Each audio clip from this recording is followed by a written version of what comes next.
is the promiscuity a kind of defense? Is he kind of saying, look, all these women knew what they were getting into, or should have known. I was known to be promiscuous.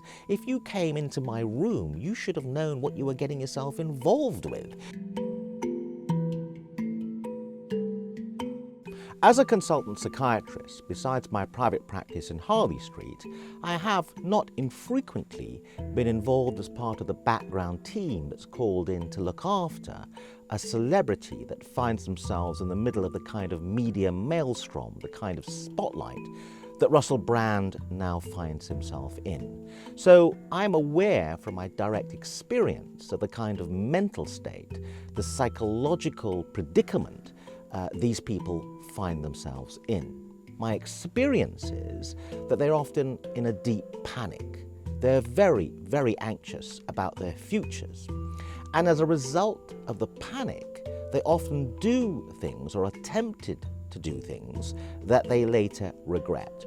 For example, making a statement to the media too soon when you are not fully aware of all of the allegations and the extent of the allegations and the detail can be a mistake. One of the questions is this video that Russell Brand has made emblematic of a panicky mental state, or was it a sensible rebuttal from his standpoint of the allegations? It's very important to constantly make it clear that Russell Brand faces allegations. He's not been found guilty in any court of law of any crime. Indeed, as I speak to you now, he's not even been charged with any offence. So there's deep controversy, and it remains, as to what has happened, and he faces allegations. In trying to understand what may be going on here psychologically, let's start with the beginning of the video and the general sense of how he comes over. Hello there, you Awakening Wonders. Now, this isn't the usual type of video we make on this channel where we critique, attack and undermine the news in all its corruption, because in this story, I am the news. I've received two extremely disturbing letters, or a letter and an email. There's a general sense of anxiety in this video. This is a man who is a consummate performer on the public stage, yet in this video he looks extremely anxious, maybe even panicky. He gesticulates quite a lot and stares into the camera in a slightly frantic manner. We can't know for certain from any of these clues as to exactly what his mental state is, but given he looks anxious to an impartial observer, and this video should be or must be an attempt to maintain his innocence, there's a real question as to whether it was wise to make the video and why did he make it. If you're going to make the video, make it in a way that makes the dispassionate or objective viewer conclude that maybe you're not guilty or not as guilty as your enemies in the media may be making you out to be. There's a real psychological question as to whether Russell Brand has achieved this with this video. Russell Brand has become well known recently for being someone who appears to be attracted and who promulgates conspiracy theories.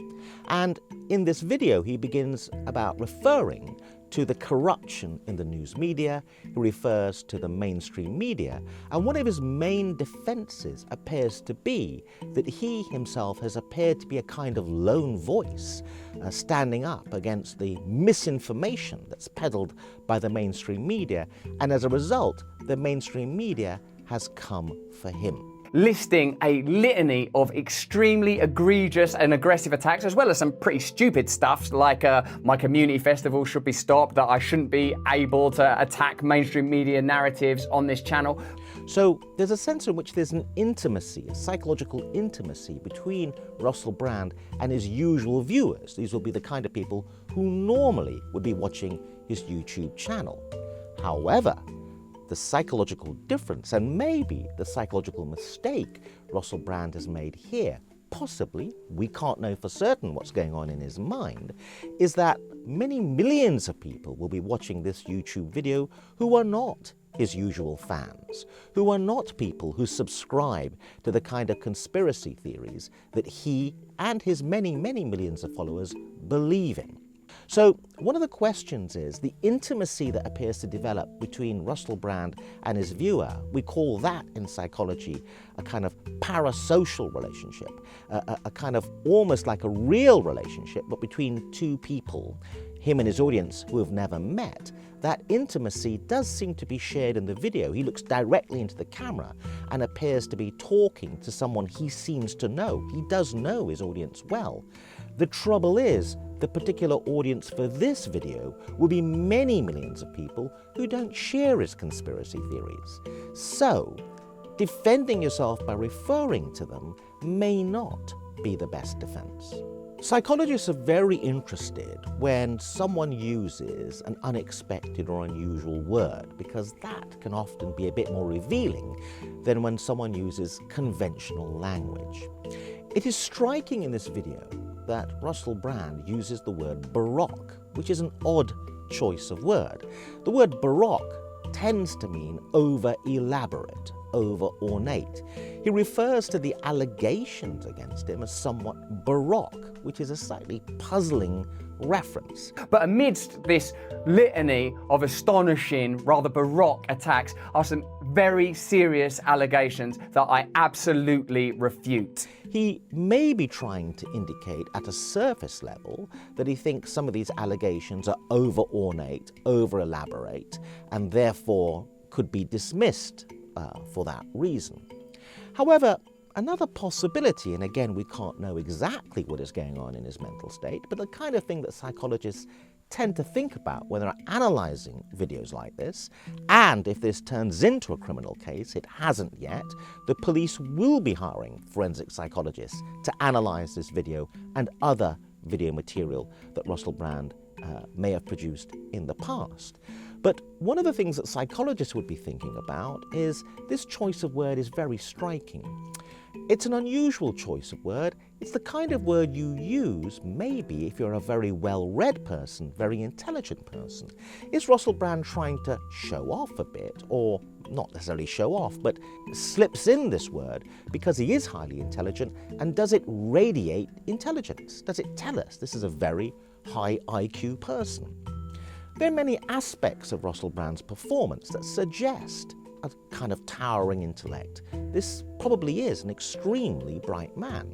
The problem with being a very high IQ person is sometimes you think you're cleverer than everyone else around you, and as a result, you ignore their advice. The team around Russell Brand may have been advising him, don't make this video until we know what we're dealing with, and he may have ignored that advice, perhaps in a foolhardy manner, because he thinks he's brighter than everyone around him. In fact, when you look at this video and try to analyze it psychologically, the most striking, powerful defense that Russell Brand makes is a reference that there were witnesses to these events, and he is claiming, I think, and hinting heavily, that these witnesses will prove that he is not guilty of these allegations. Also, it's worth mentioning that there are witnesses whose evidence directly contradicts the narratives that these two mainstream media outlets are trying to construct, apparently in what seems to me to be a coordinated attack. But this is an extraordinary statement because in these allegations, which tend to involve sexual assaults, they occur in a private space with just two individuals. So it turns into one person's word against another's. So what does he mean by witnesses? What witnesses is he referring to? What kind of witnesses is he relying on? Does he mean they were witnesses before the event and after the event? Because being a famous public person, often these events began in a TV studio where he met someone and would end maybe with a driver driving away a woman from his space. So is he saying that there were witnesses before and afterwards and they didn't think there was anything wrong? And does that reveal something quite deep about what's going on here? Because he was in a public space and so many people observed it and didn't think there was anything going on that was wrong, did that in his head justify what he was doing?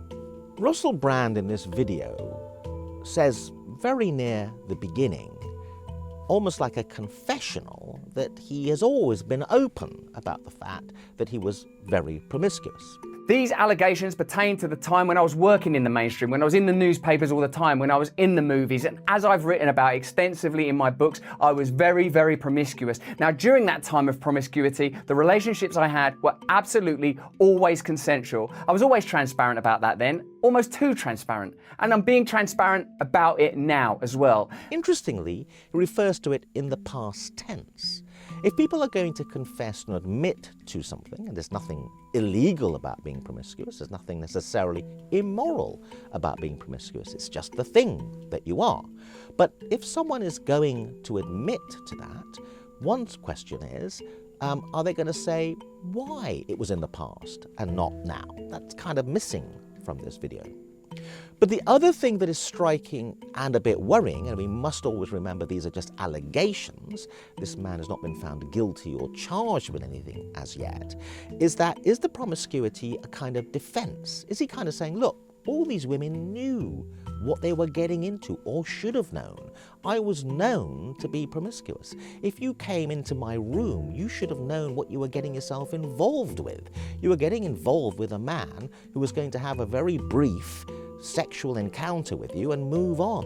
And if that was going to upset you or you weren't up for that, don't come into my dressing room or do not engage with me. Is that what's going on in his head? Russell Brand made this video and released it before the Channel 4 documentary hit the airwaves. So was this an attempt to get ahead of the story? Was this an attempt to try and take control of the agenda or maintain some kind of control? Was it an attempt to tell his followers, because he signs off in a way which suggests that he anticipates the fact that he may not be able to make many more videos on YouTube?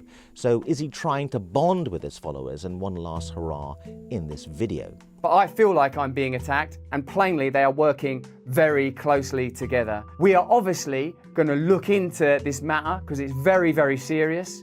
In the meantime, I want you to stay close, stay awake, but more important than any of that, if you can, please stay free. One of the reasons why the lawyers would have advised him against it is that if it is the case that he really is in trouble, and therefore there's possibly an army of women out there who have not come forward yet and are debating in their own minds whether to come forward, will this video annoy those women or upset them? And will it actually trigger them into coming forward in a way they may never have done if they hadn't seen that video? So is there a sense in which, although he says in the video, Russell Brand did not kill himself, or words to that effect, that the video may end up killing Russell Brand if it annoys and upsets many women who may not otherwise have come forward, who now come forward? Because even if you are found innocent, the sheer number of allegations means that the public begins to make up their own mind.